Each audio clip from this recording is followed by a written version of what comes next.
Le gouvernement ougandais, qui a entamé l'assouplissement des restrictions de verrouillage liées au Covid-19, intensifie la mise en place des mesures préventives. Pour contenir la pandémie, l'Uganda Civil Aviation Authority a pris des dispositions conformes aux procédures opérationnelles requises par l'autorité de l'aviation civile internationale en prélude à la réouverture de l'aéroport international d'Entebbe. Ainsi, les passagers devront subir un test rapide du coronavirus ou présenter un certificat sanitaire valide du ministère de la Santé. Le contrôle de la température, le port de masque, la désinfection régulière et l'éloignement social seront également mis en évidence tout au long des différentes formalités. Le combat contre le coronavirus est juste à son début et il faudra bien que les habitudes s'accommodent de certaines pratiques. En s'accommodant de certaines pratiques, on va nécessairement encore obstruer les règles du transport aérien. Beaucoup de conférences, de réunions vont systématiquement être annulées. À court ou à moyen terme, les compagnies aériennes vont connaître un grand déficit de recettes et un grand déficit opérationnel. L'Ouganda a fermé l'aéroport international d'Entebbe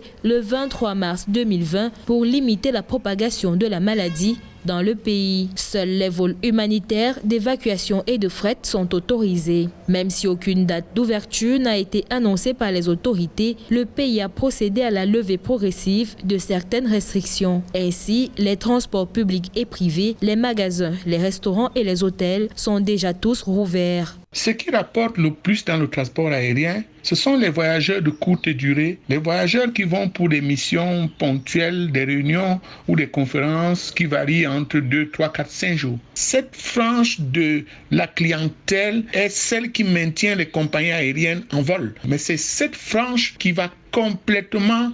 Alors que le gouvernement a allégé depuis le 2 juin 2020 les mesures destinées à freiner la propagation de l'épidémie, les cas de Covid-19 ne cessent d'augmenter. Selon les chiffres du ministère ougandais de la Santé, le pays enregistre 657 personnes infectées, dont 118 guéries au 9 juin 2020. Précisons qu'avant le verrouillage, l'aéroport d'Entebbe pouvait gérer entre 90 et 120 vols par jour.